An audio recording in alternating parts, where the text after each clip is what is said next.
வணக்கம்,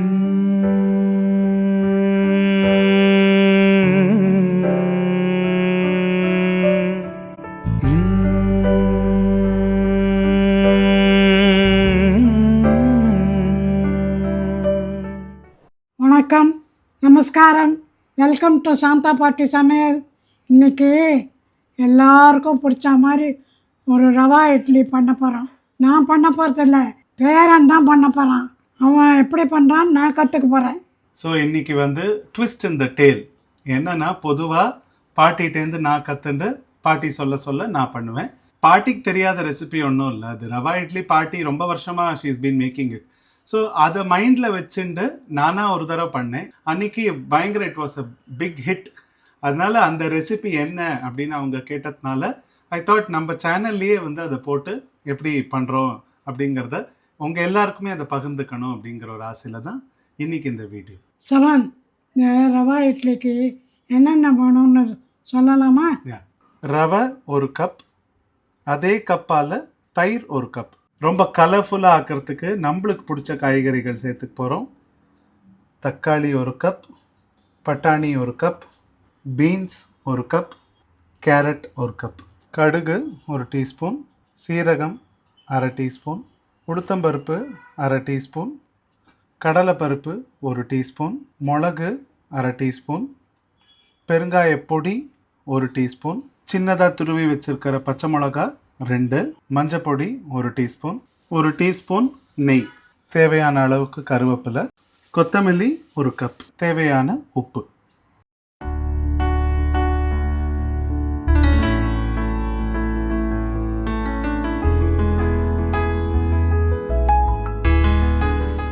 இன்க்ரீடியன்ஸ் எல்லாம் சொல்லியாச்சு.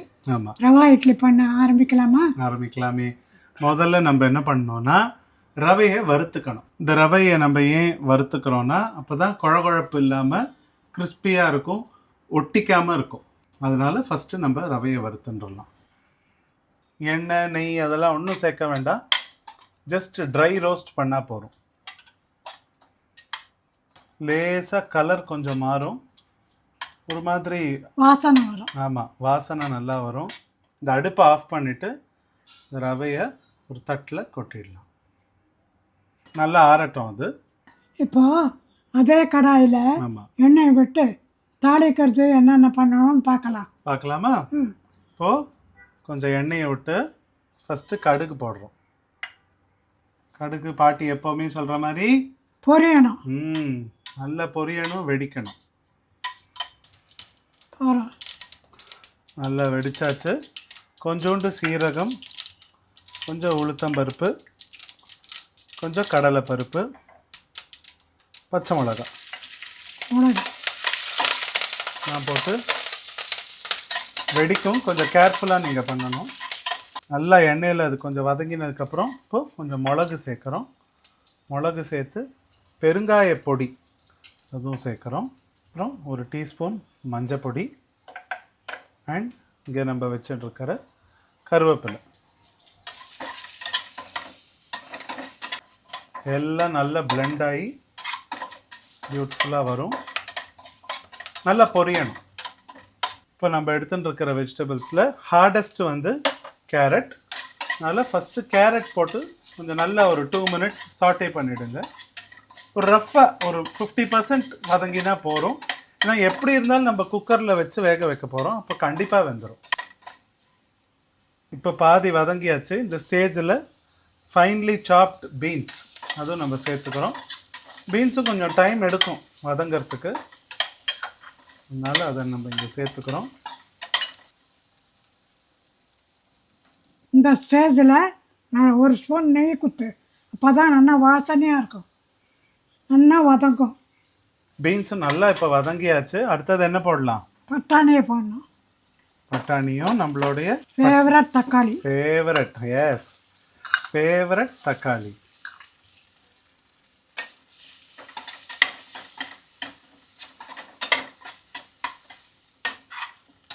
இப்போ வந்து இந்த 4 காய்கறிகள் மட்டும்தான் போடணுமா அப்படின்னு கேட்டால் கண்டிப்பாக கிடையாது.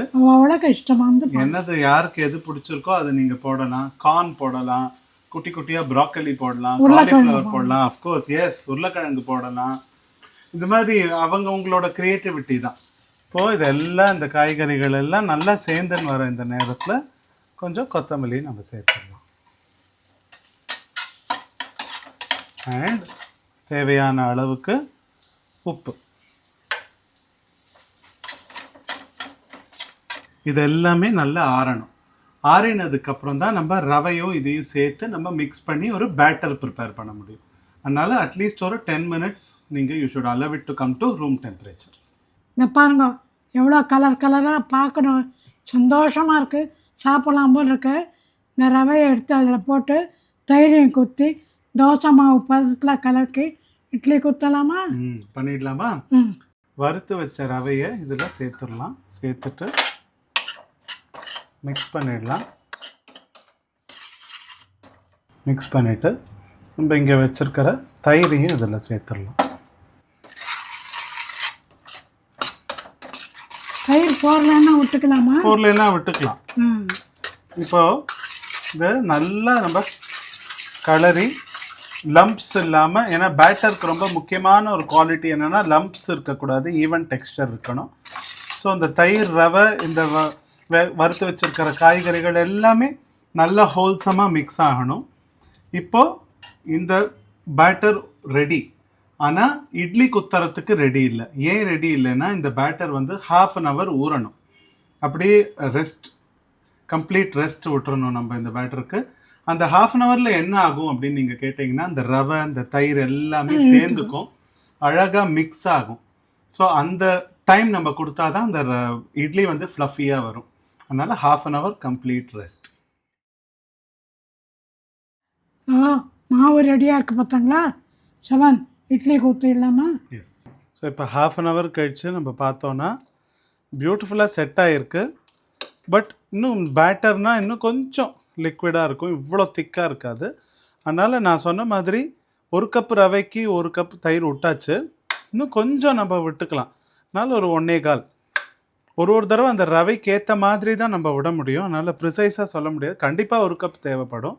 நான் இப்போ இதில் இன்னும் கொஞ்சம் தயிர் சேர்த்துக்கிறேன். இப்போ நல்லா கலக்கிக்கலாம்.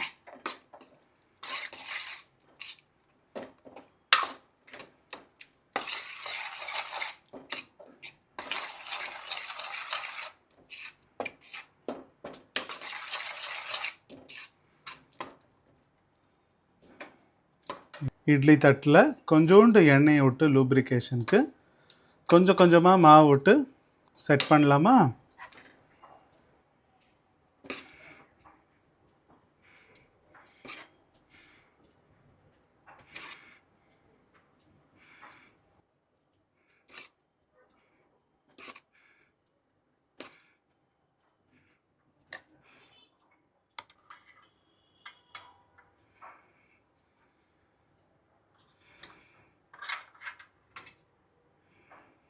சீக்ரெட் இன்க்ரீடியண்ட், ஒன்றுத்துக்கும் ஒரு முந்திரி வைக்கலாமா?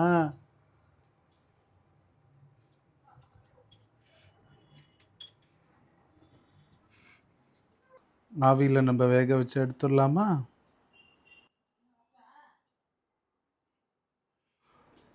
இது நல்லா ஒரு 20 minutes நம்ம வேக வச்சு எடுத்துக்கலாம். இப்போது 20 நிமிஷம் ஆயிடுத்து. திறந்து பார்க்கலாமா? வாவ்! இப்போ இது ஆயிடுத்து நம்மளுக்கு எப்படி தெரியும்னா, ஒரு ஸ்பூன் வச்சு நம்ம குத்திட்டு எடுத்தால் ஒட்டக்கூடாது. ஒட்டலை. ஸோ அதுதான் நம்மளுக்கு டெஸ்ட். பாருங்கள், அந்த இட்லி தட்டுலையும் ஒட்டவே இல்லை, நீட்டாக வந்துடுது ரவா இட்லி. பியூட்டிஃபுல்.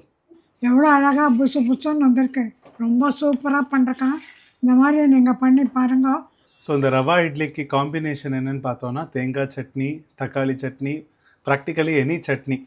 அண்ட் அது தவிர நம்ம மிளகா பொடி, நம்மளுடைய சிக்னேச்சர் மிளகா பொடி, அதை நீங்கள் பண்ணலைன்னா அதை நீங்கள் வீடியோ பார்த்து பண்ணி வச்சுக்கோங்க. அது கூட பியூட்டிஃபுல்லாக இருக்கும். சாம்பார் தொட்டுக்கலாம். அண்ட் கொரடா, போன ரெசிபி அடை நாங்கள் ரெசிபி போட்டிருந்தோம் இல்லையா, அதில் வந்து ஒரு சீக்ரெட் சைட் டிஷ் கொரடா சொல்லியிருந்தோம்ல, அது கூட நீங்கள் தொட்டுக்கலாம்.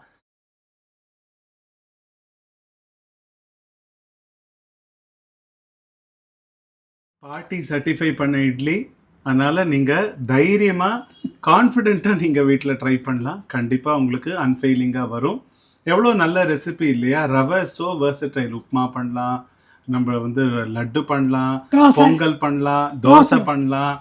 ஸோ இன்னைக்கு கேசரி. ரவா இட்லி, அஃப்கோர்ஸ் கேசரி. கேசரி என்ன ஒரு ஸ்வீட் அது. அண்ட் இன்னைக்கு ரவா வச்சு நம்ம ரவா இட்லி பண்ணியிருக்கோம். இந்த மாதிரி ரொம்ப வெர்சடைலான ஒரு டிஷ்ஷு. அண்ட் கண்டிப்பாக வந்து இது ஒரு வெரி ஹெல்தி டிஃபன். கண்டிப்பாக வீக்லி ஒன்ஸ் இதை நம்மளுடைய டயட்டில் நம்ம இதை சேர்த்துக்கணும். அதனால் இந்த ரவா இட்லியோட சேர்ந்து ஒரு அழகான பாட்டு நம்ம கேட்கலாமா?